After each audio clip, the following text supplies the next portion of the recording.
All right. Where were we? Hey, Wooly, have you heard about dog tweets? No. Well, for those of you at home listening to this after the fact, apologies as this is a visual, but on the stream right now, people watching and Wooly himself can see there's a big, stupid, fat dog with his toy and mouth just slapping my keyboard currently. And this is what he likes to do now. He likes to see me playing on my keyboard, and then he takes his toy and slaps my keyboard, leading to unironic, not even joking dog tweets. Oh, why are you not just leaving Twitter on your phone? Oh, you only do phone Twitter? I mean, you can avoid your problem by doing that right now. That's true, but I mean, he also deleted my Twitch schedule last night doing it. Well, So if you ever get any really bizarre messages that are like a bunch of scrambles for me, Wooly, it's probably this dum-dum. yeah. What about the ones before he was around? The ones that are randomly scrambled nonsense? It happens. Yeah, those are probably cat tweets, Okay, which well, which have decreased since the dog is slapping his toy onto my keyboard. I love you, but get the fuck out of my face. Goodbye. right. So, All right. plausible Aside from- deniability pets. Got it. Yeah, that's right. Aside from Disco, the only thing of note that I really want to talk about this week, I mean, I've been playing Nier. Hey, guess what? It's Nier. It's still Nier. It's the Nier that it was, but it's newer. Is Returnal. Returnal came out on the PS5. Yes. So that is the game that I mixed up with the other thing the other week ago. And I was like, is that the one with the Brienne? I believe I called it. Right. And I was like, remember? Right. Yeah. This is the game with this is the one with the Brienne. Yeah. And it's the house mark. So that's good. Yeah. That looks really cool. And I was very much looking forward to jumping on it. And I was actually going to play it yesterday. But I was too tired. But I did buy it for a whopping $80 Canadian. Yes. So what the fuck with the price of that game? Well, this is Housemarque, so they made Super Stardust HD, and then they made Resogun. And man, Resogun is excellent. And they have decided that they want to break new ground by making the world's first AAA roguelike. Because that's what that game is. So, that is a run-based game. Like, you go on runs with randomized locations and pickups and weapons. But it is the AAA. It's gorgeous. In that it is the best looking game on the PlayStation 5. The particle effects in particular are out of control. It has the best use of the DualSense, like the fancy rumblies, right? The fact that it's a roguelike and it uses the SSD means they can load in these like super gorgeous environments super fast. It plays just like Control, but much better. Okay. It is like the same buttons and layout as Control, all the way down to the dash being on circle. This is all very exciting. I can't wait to play it. Why the fuck is it so expensive? Because it's a AAA video game, like a regular video game. Other games I've purchased have cost not that much money. $79.99. That's what Demon Souls cost. Let me take a look. Look it up right now. Demon Souls PlayStation 5, $89.96 on Amazon. Returnal, $89.96 on Amazon. That is totally the price Mm. of the video games in Canada. Just gonna check out my purchase receipts in my email. I believe that might be a Sony price.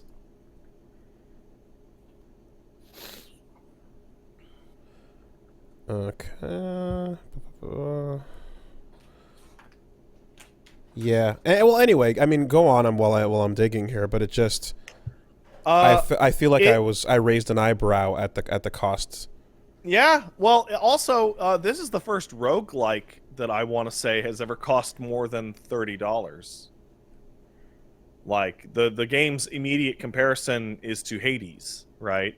Mm-hmm. As the prior like fancy built up roguelike. And in terms of how do I put this? I think Hades looks better in its stylization, right? But I would not even doubt for a second that Returnal is giving you the most graphics. I don't think it has the best look, but it is definitely having the most graphics of any roguelike I've ever seen in terms of particles and textures and lighting and all that. And it really looks stellar. And it plays stellar. Like the movement and the shooting and all that feels excellent. It also has, which is great because we just complained about RE8 last week with the DualSense triggers. It has the best use of the DualSense triggers I've seen so far, by far. Your left trigger is you hold it down a little bit, and at the halfway part, it has a really hard chunk. Like getting it that last 50% is a full extra button press, right? And the first half is aim, and then the second half is switch to alternate fire. So okay. So aiming and shooting and then switching to alt fire doesn't require you to move any of your fingers. Now there's no buttons on the controller that are free for the real estate of that function? No. Triangle is pick up, X is jump, square is melee, circle's dash. You can, however, if you desire, switch it to secondary fire is just R1. Yeah, I don't know if I like the sound of that. I'd have to try it, but two functions on the same button that are essential. I really like it, but you can I'd have to totally see. just switch to a different button. I mean, I kind of think, like, if you run out of space and you've used every other one of the 14 options you could have, then sure. But, I mean, is it really using every other button? No, I'm telling you, literally option 2 on the controller select is R1 is completely free. Yeah, so okay. just put alternate fire to R1. Okay, but the default they went for is this function. Yeah, okay. I personally really like it, but you can change it in a second if you desire. It is one of the weirdest games I've ever played. It is, yeah. I think you were the one who invented the term the gumbo game for Sony first-party games. Sure. It is definitely that, but the things they put into the gumbo are not things that I expected, even though I was like kind of looking at the game from like a side eye. I was like, yeah, I'll play that when it comes out. So it is a third-person shooter a la Control. Yeah, Control is the easiest by far because you have... it just feels that way. And it's weird because Housemarque is also Finnish. Mm-hmm. So I guess the Finns just really know how to do third-person shooting real good, fun, excellent. And you have jump, you have dash, you have consumable items that do the normal. Some of them act like spells or like a ground spike or whatever. A lot of them are healing items or like, turn off turrets in the area, that kind of thing. And you have a melee, which is really strong, which is incredibly strong. It usually kills enemies in a single hit, kind of melee. And the enemies are shmup bosses. Yeah, I saw the footage of the bullet patterns and the dodging and the extreme, like it was like a 1v1 giant arena and humongous waves of like bullet patterns to dodge. Yeah, so the bosses are straight up bullet hell.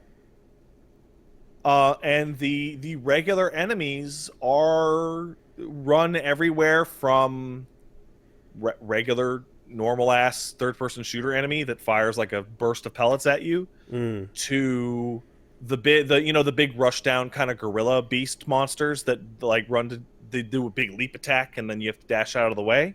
Well, when they land, they create like an expanding circle of damage that you have to leap over. Okay.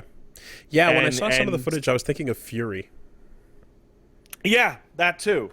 And they're mixing and matching these things, and it's super weird. Especially since so much of the game's flow is predicated on keeping your multiplier up. So every 3 enemies that you kill, you get 1 on your multiplier.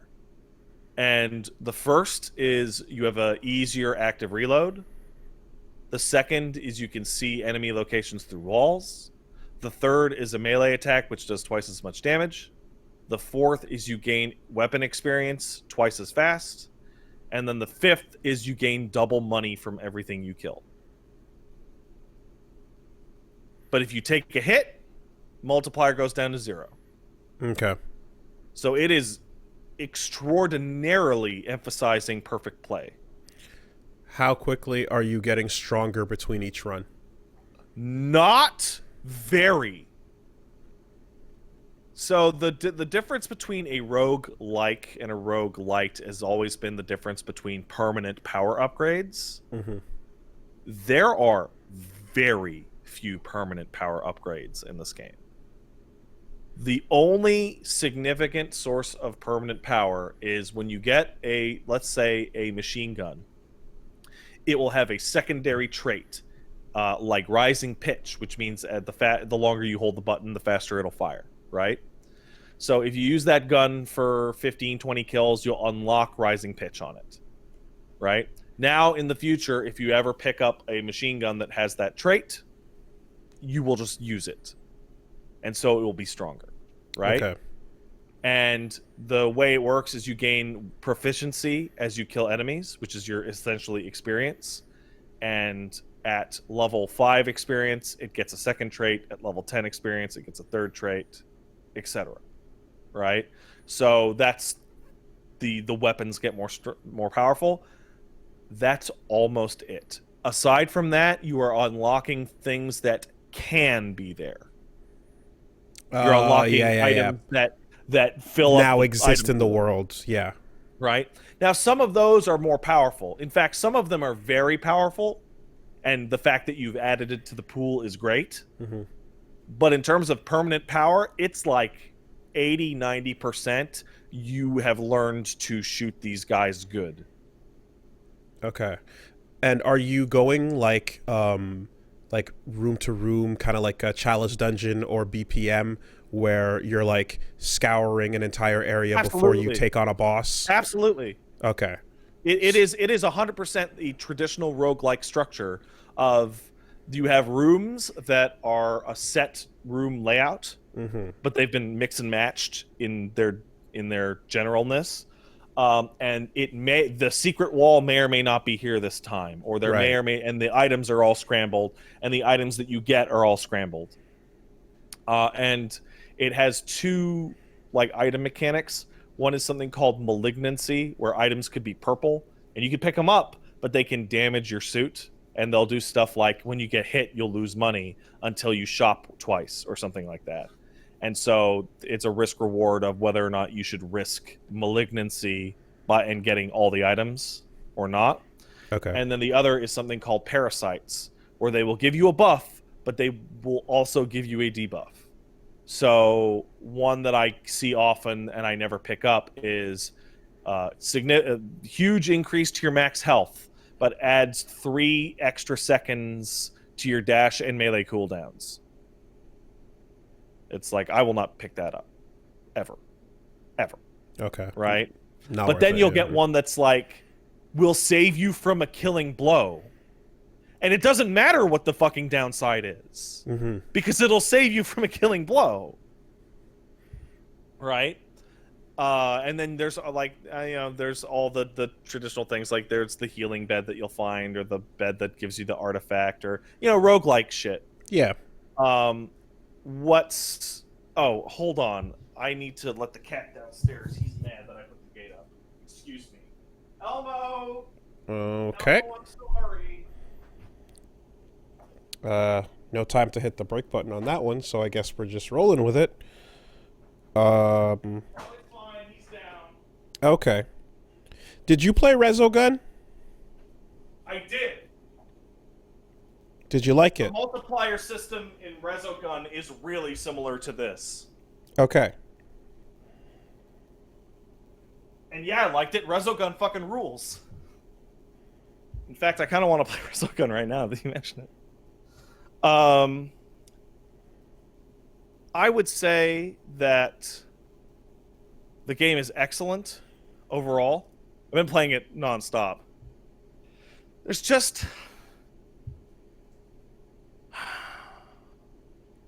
two big problems, right? Actually, I'd say three big problems. Okay. One is, while the story is super cool, it's very like Eldritch Nightmare, Geiger, space shit. The art seems to imply that at the very least, which is rad, yeah. Yeah, enemies are infected by what appear to be tentacles. Like, tentacles is a big fucking thing. Okay. The way the story is told is through audio logs, but if you get stuck on a run and you can't get past, like, the second level, audio logs don't keep showing up, because there's only so many. So I hit, like, a 2-3 day period where I got zero story at all. Wait, so like if you get the first audio log, then the next time you do a run, that first one won't appear anymore. It'll only be the second one. Because you already have it. You can go look at it in But will that your second options. one appear in the first area? No, there's audio logs for the first area, the second area, the third area, the fourth And you have area, to get to, area. yeah, okay, I gotcha. Okay. Right? And so you end up in this situation where it's like, I played it for like 12 hours and got literally no story. Oh, which was kind of a bummer. Because you were stuck doing the difficult Because I just couldn't break through to that. Right, okay. And then I broke through to that third one and couldn't reach the third level again for a while. Second thing, it's not... While it plays excellently, and the story when you get into it is fantastic. In fact, the transition from Act 1 to Act 2 is like A+, one of my favorite story sequences in years.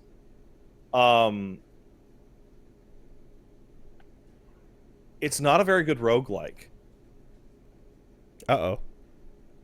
Like, the items that you pick up, like the things that change your run, are pretty...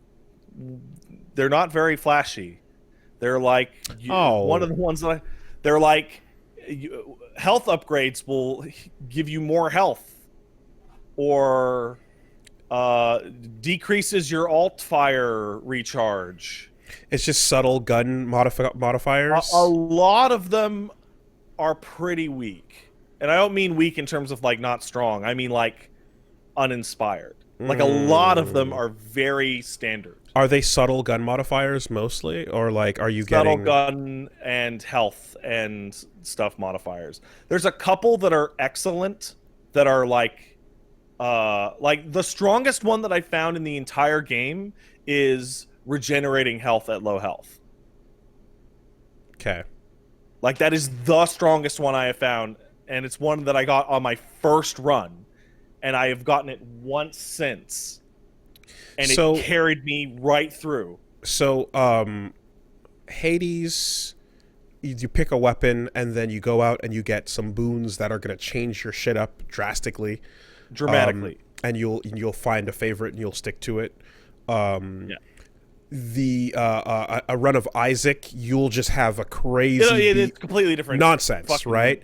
I think and then I was gonna say God, Dead Cells is a nice, like, okay, you're gonna grab a weapon here. You don't know what you're gonna get, but like these two weapons are gonna again drastically change the flow of this game of your gameplay here. Like if you're gonna go with a hammer and a kunai, you're gonna have a completely different game than if you were to just go with anything else. Yeah. So a really good example is Hades here. So Hades, you pick the sword, right?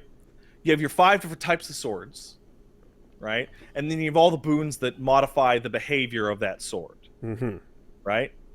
In Returnal, you have, I think it's 8 or 9 weapons, and they all function very differently. There's the grenade launcher, there's the machine gun, there's the pistol, there's the shoddy, right?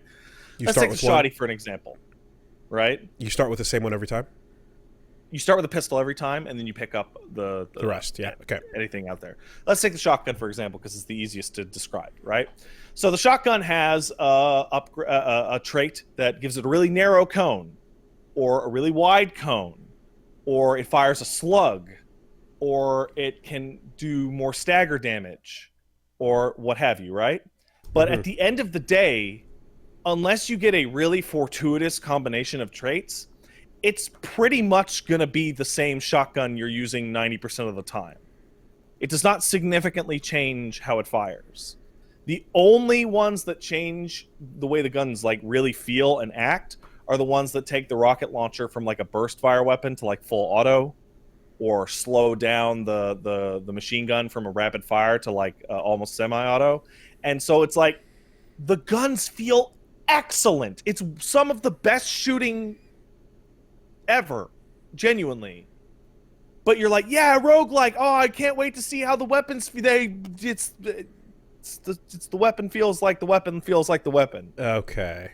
So in none of your runs did you ever feel that like, oh fuck, I got a busted run this time, right? Which feels great in those other games. In fact, it's the opposite. Most runs I felt like, oh, I have a busted run this time. Whereas a couple runs I'm like, this is a really good run. But most runs you pick up an item and you go, that's not very good. And you pick up a second item, you're like, that's okay, I guess. And you pick up a gun that has a decent trait, right? Everything's kind of normal. Okay. Nothing's so powerful and zany as to go like, yeah, there's a couple weapon traits that are like excellent. And if I see them, I pick them up every time. But most of them they're fine. Not a whole lot of it stands out. Okay. Yeah. And all right. It's kind of a bummer. Rate of fire increases or decreases and slight range changes. It's like it does more damage per shot, but it fires more slowly, so you don't have to reload as often. Okay. So it ends up being a reload speed increase. So and that combines with the game's biggest problem by far, not even close. Woolie, you've beaten Hades, right? Not yet, actually. Oh, you've never cleared Hades? No. I was playing it. I understand that they've made it a lot easier now. I've been told, but I was playing it many versions ago, and I got to Elysium and but I didn't beat it yet. Yeah. Okay. Is there a roguelike that you are familiar with that you have beaten? Isaac. You beaten Isaac? Mm-hmm. Okay. How long does it take to beat a round of Isaac? That run? How long did that take? I don't know. It's been a long time. It was a while ago. Okay, so it's about 40 minutes. Right? An Isaac run is 30 minutes to, at the absolute top, if you go through all the secret levels, like an hour. Right? Hades is about 45 minutes. Gungeon runs from 40 minutes to an hour. This is about the average length of a roguelike run, right? If you go through a full run of Returnal, it takes almost 3 hours. Okay. The run where I beat level 3 because once you beat the second level, you can go straight to level 3 if you want. You can do 1-3 instead of 1-2-3. Oh, But well, the one that I actually beat, where I went 1-2-3, took almost 3 hours. okay. That's almost And always a bad idea because you're starting underpowered. So, yeah, because you don't get all the upgrades you would from the second. mhm. And there's 6 levels in the game. So the way that it works is they don't make you ever do 1, 2, 3, 4, 5, 6. Because that would be like a fucking 6 to 7 hour run, right? Oh, okay. You do 1, 1, 2, 1, 2, 3, or 1, 3, and then you do 4, 4, 5, 4, 5, 6, or 4, 6. Sorry, can you re-explain that? I don't understand what you Like, mean. once you get to the 4th level, you start at the 4th level going forward. You never go back to the Yeah, start you're never point. doing a 1 to 6 level run. Okay. And starting from that halfway point at your weakest state is still No, fine. they level you up a good deal. Okay. But All right. Yeah, as but long it's as you're like, stronger. Yeah. Okay. here's the thing: I don't like the 4th level as much as the first one. But now you're stuck. I don't like the 5th level as much as the second one. Ah. Okay. Okay. Right? And like it's just like there's a reason why there's a big kerfuffle on the official subreddit for that game about saving the game, because it's so like runs are so long. And I had a run that went over 2 hours, and I just fell off a cliff and died. I just dashed wrong and died. And I felt like I had wasted half my afternoon. Do you ever stop your runs midway and when you're playing a roguelike and come back to them later? I do. Because I do that a lot, actually.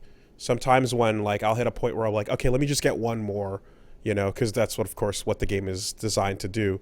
And, yeah, I'll get a good run going and I'll be like, I feel particularly good about this one. I want to make sure I stop here and come back to it when I feel like like I can actually pull this off. So I will have a lot of games like that. So, breaking it up is kind of what I do anyway, so I feel as if that's not that bad of a thing.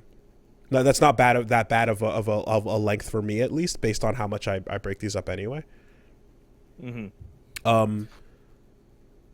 But like, yeah, to do that every time in one sitting, if you feel like you're going to actually clear it, is perhaps a bit much. And then they say, like, when you start the game up, they're like, hey, if you want to stop your run, put the PS5 in a rest mode. And it's like, well, what if I want to play something else? No, just put it in rest mode. There's like, there's no like no state. save.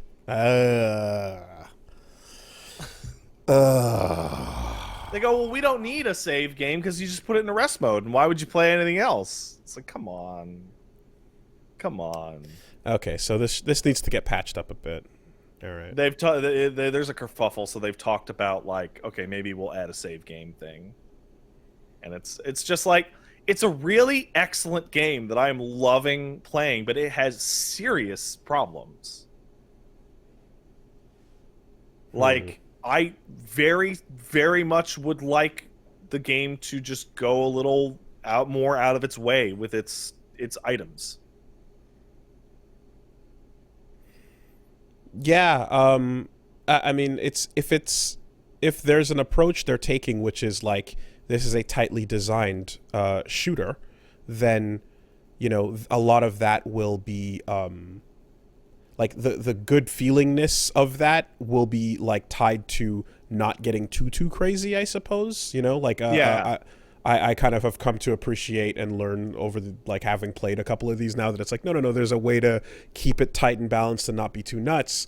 But yeah, some of the wackiest fun I've had in any of these games we've discussed is when you get a build that just like, you get 2 things or 3 things that just work insanely well together, and you just kind of God blast your way through this one lucky run, So I guess those are good I guess feeling the things. easiest, I guess the way that I could describe it in the easiest possible terms is that on the roguelike genre, this game is the 100% complete opposite of Isaac in every single category. Huh.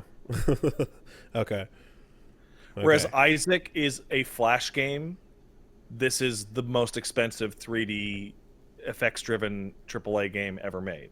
Whereas Isaac has a shit zillion item combinations that make even moving or shooting completely different, like a totally different game. Returnal is you're moving and shooting the same the whole time. Okay. Whereas Isaac doesn't explain anything to you, there are detailed notes for every single item's effect in Returnal. So That kind of thing. at the base level, like if you're down with some solid shooting, this is going to give you that, but Oh yeah, lean into it for the shooter aspect, not the 100%. rogue aspect. Yeah. Yeah. Okay. It's a bummer. Like, and it's one of those things that I understand that it's a little unfair to compare any new roguelike to something like Isaac or Gungeon, because Isaac and Gungeon have had like Gungeon's had 3, Isaac's had like 5 like expansion slash updates where they add like 70 new items and a bunch of new Of course, mechanics and they're another further along 4 their and all development that. cycles. But because this game's so expensive and because runs are so long that you often don't even see even half of the game's levels in a single run, I can't see much value in like an expansion where they go, hey, we added 3 new levels. And it's like, yeah, but you're not going to add those levels to your run. You're just going to move on to the next series of new levels kind of thing.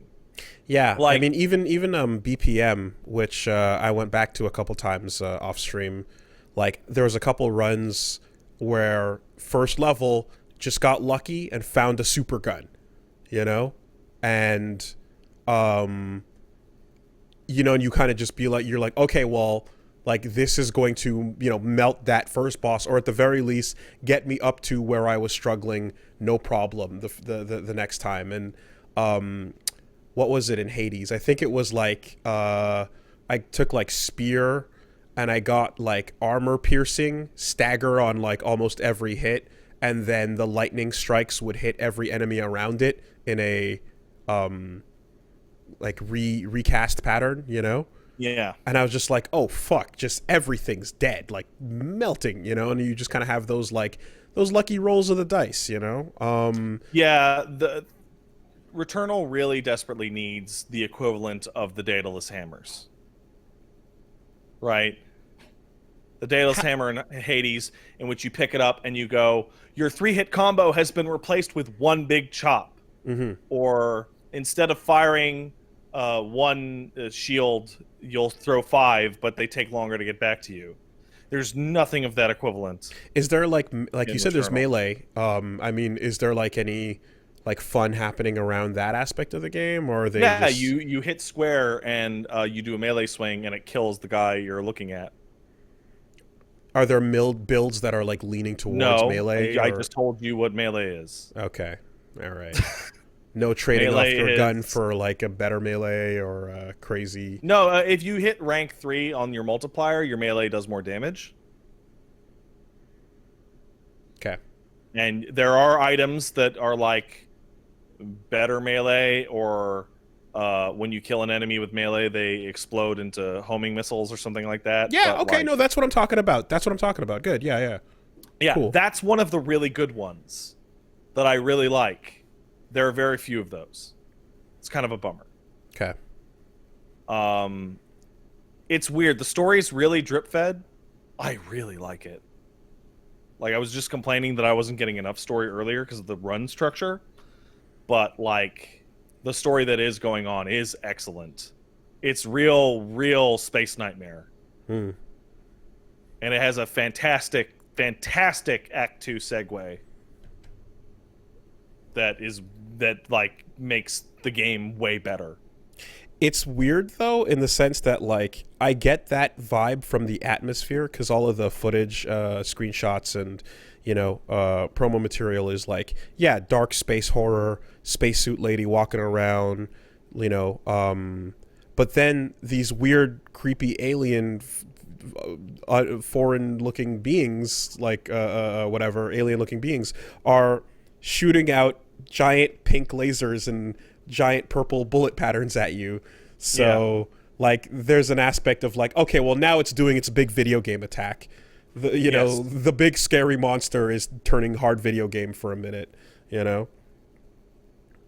Yeah, So, it's like you see this cool eldritch tentacle man, and then he turns around you and starts pulsing out red jumpable lasers on the ground, exactly, and you're skipping like, rope oh, things. okay, Yeah. Mm-hmm.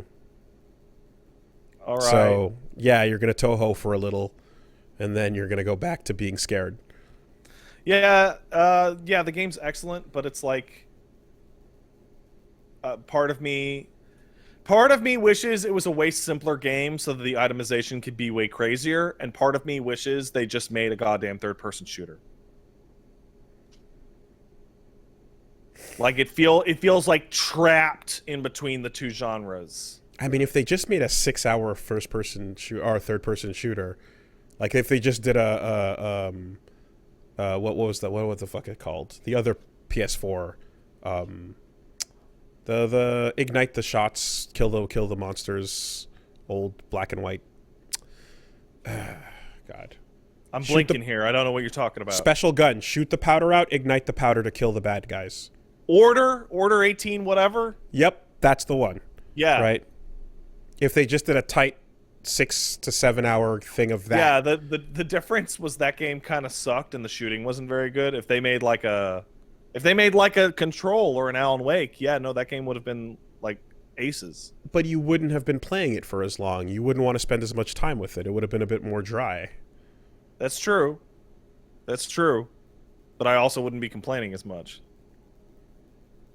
Okay. Well, I did spend the money, so I do want to sit down and fucking play it. And I do like the non-commitment side of like playing a good roguelike, because you don't have to worry about, well, in this case, if I can't fucking save it, that's not great. But in many cases, I like the ability to be like, okay, well, I'll just play for a bit, and if I die, then that'll be my half hour, and I'm the other issue is the game's really difficult. That's fine. You learn, you know. Oh yeah, no, but it's like when you're playing Gungeon and Gungeon's really difficult, to get back up to level 3 in Gungeon takes 12 minutes. It doesn't take 90 minutes. And you're also seeing a bunch of different first bosses. Yeah, there are 6 bosses in this game. Okay. All right. Sounds good, but yeah, more wacky is all. You'll very much enjoy it. I really like it.